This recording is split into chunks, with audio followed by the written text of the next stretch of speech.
puis Jérémy Bayou. Oui, salut Jérémy, salut Joseph, c'est super sympa de vous avoir. Alors, dans quel état d'esprit es-tu?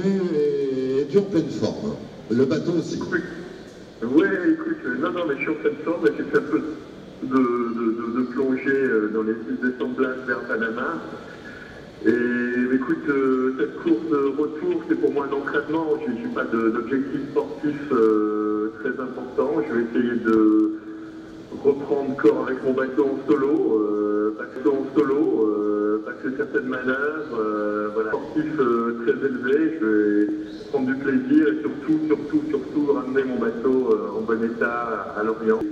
Bon, bah, parce qu'il n'y a pas d'objectif sportif, je te connais, tu es modeste, Jean-Pierre, mais bon, la Barcelona reste, tu l'as gagné en double avec Loïc Perron, et tu as enchaîné en double avec Jérémy Bayou, une victoire à la Transat Jacques Vabre quand même.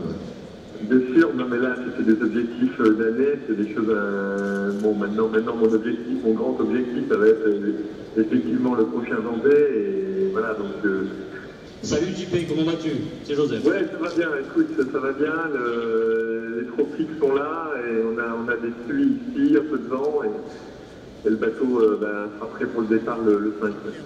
Écoute, donc simplement on a le plaisir d'avoir plusieurs personnes sur cette scène, une magnifique scène du Salon Nautique. Jérémy Bayou, je pense que tu le connais, non? Tu as passé pas mal de temps avec lui il n'y a pas longtemps. Je vais te le passer dans quelques instants. Je vais te passer Albert Wolf qui nous a fait le plaisir de nous accueillir et de te mettre en valeur. Il va te dire un petit coucou. Ensuite, Jean Lassoc qui représente la fédération. Je crois qu'il a une question à te poser par rapport à un truc marin de l'année. Je ne sais pas si ça te dit quelque chose. On aura aussi Olivia qui, elle, va te poser, elle est journaliste sur le salon nautique, sur le nautique, donc elle te posera une question. Oui, mais on ne va pas nous monopoliser le micro, on va surtout te laisser la parole. Je voulais te dire un petit bonjour et je suis très fier de t'avoir sur notre stand. Bonjour, je passe la parole tout de suite à Joseph. Oui.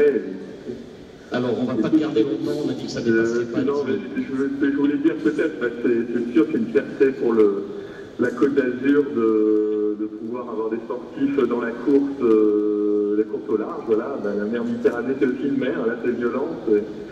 Et donc moi je suis très fier de représenter un peu ça. Et voilà, quoi. Donc tout le monde est content. Et c'est bien que quelquefois la Méditerranée soit un peu aussi à l'honneur. Il y a beaucoup de marins bretons. C'est très bon, mais il y a aussi quelques marins méditerranéens, il faut le dire. Ouais, c'est super. Dis-moi, Jean-Pierre, tu as une notoriété énorme déjà dans les Alpes-Maritimes maintenant, avec Petit Matin, avec Radio France Bleu. Mais quand on est arrivé au salon, on a été surpris. Il y a le Virbac Patrick 3 de partout. Tu as fait. Ouais, il est de partout, vraiment.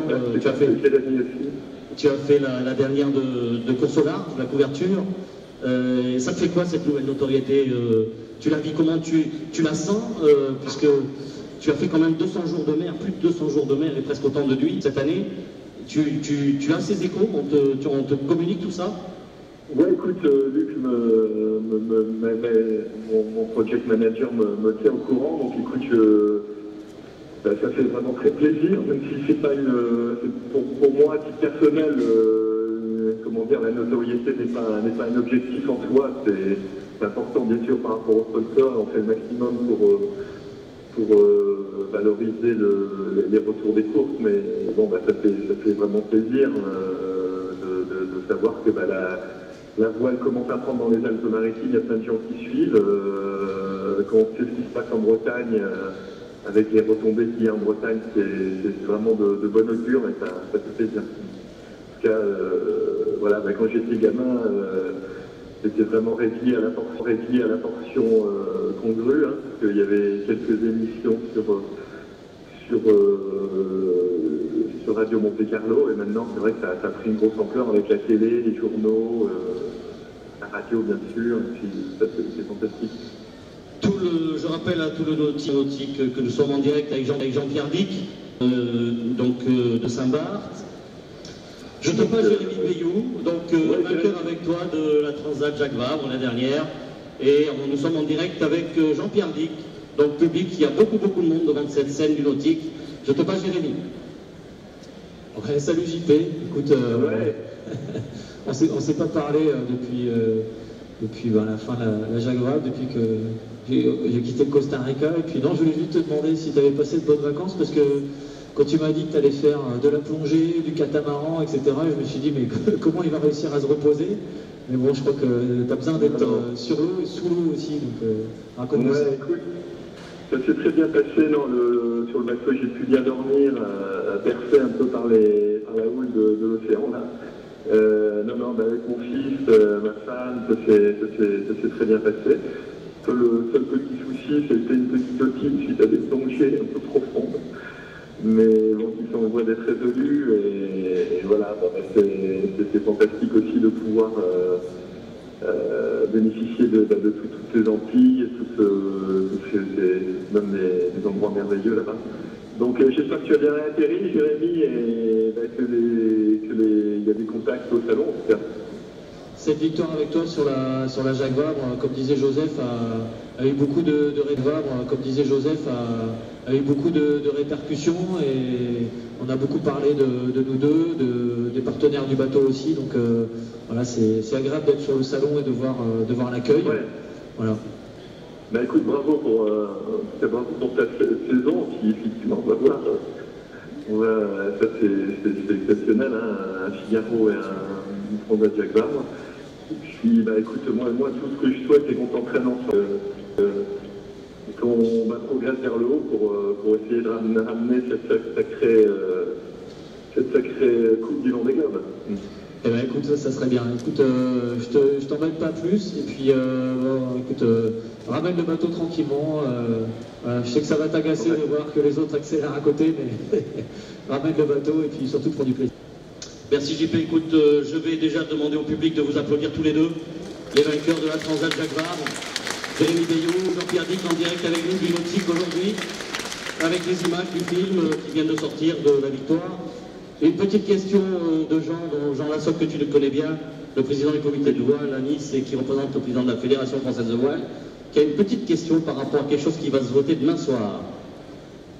Oui, Jean-Pierre, bonjour. Oui, bonjour Jean, oui. Oui, mais écoute, moi je suis aussi particulièrement fier parce que je sais que tu es toujours licencié au Yacht Club d'Antibes. C'est là qu'on s'était connus dans le temps à tes débuts. Vraiment fier parce que je sais que tu es toujours licencié au Yacht Club d'Antibes. C'est là qu'on s'était connus dans le temps à tes débuts. Je ne sais pas si tu te rappelles. On avait fait le siège du service de sport pour retirer une suite pour te permettre de participer au championnat du monde. Voilà. Donc que de chemin parcouru depuis. Et effectivement, lundi, à la Fédération française de voile, il y aura un moment magique pour tous les gens de la mer et de la voile. C'est l'élection du marin de l'année. Alors, vous êtes 6 en lice, et puis mon voisin de gauche, là, Jérémy, ça te fait, si dans 2 jours, tu vas devenir le marin de l'année, toi le Méditerranéen.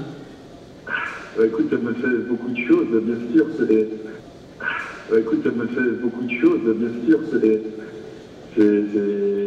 Ça me rappelle il y a 10 ans, j'ai changé complètement de vie pour devenir marin professionnel. Donc, 10 ans après, si cette espèce de couronnement quelque part était effectué, ça serait une reconnaissance extraordinaire du travail fait, 3 bateaux construits.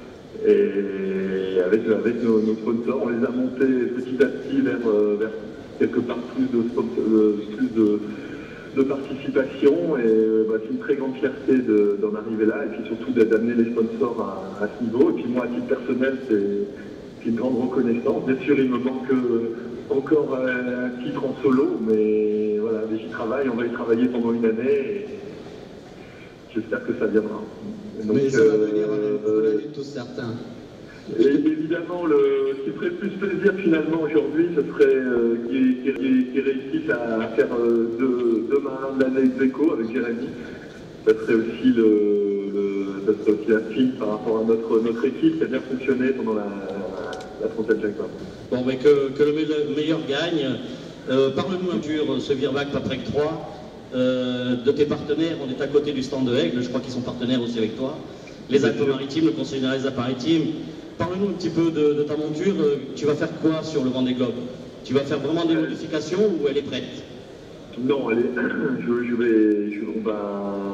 opérer des petits changements, un peu comme on a fait cet hiver, sur des choses qu'on a vues, pour que lorsque le bateau part, qu'il soit complètement validé, c'est-à-dire qu'aucun point n'ait pas été traité, on a validé qu'il passe dans des conditions de mer difficiles, on est encore passé dans des tempêtes, donc on a pu voir d'autres choses.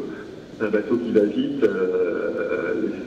Je vais surtout essayer d'adapter le tampon au solitaire, c'est-à-dire qu'il y a des petites modifications qui seront faites, mais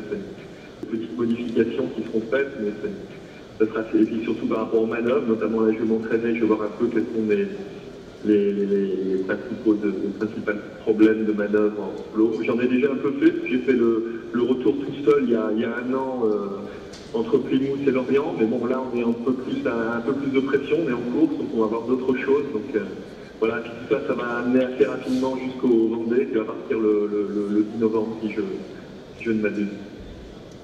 Ok, super, on ne va pas te garder plus longtemps. Pour conclure, nous allons remercier les organisateurs du Nautique de nous avoir permis de faire ce direct. Merci à vous. Merci à Albert de nous avoir proposé ce stand avec l'Ève. Nous sommes sur le stand, faites une pause à N71, venez nous voir. Vous avez les films, donc le dernier film de Jean-Pierre, donc de la Transat, et beaucoup d'autres choses. Et je passe la parole à une journaliste du salon. Bonjour Jean-Pierre, Olivia, je suis journaliste dans la presse nautique, on s'est déjà rencontrés quelques fois. Juste une petite question, je voulais savoir ce que tu pensais du nautique, est-ce que c'est un salon qui te tient à cœur et est-ce que tu regrettes vraiment de ne pas être là cette année? Oh bah oui, je regrette, il y a tellement des moments forts au nautique depuis des années.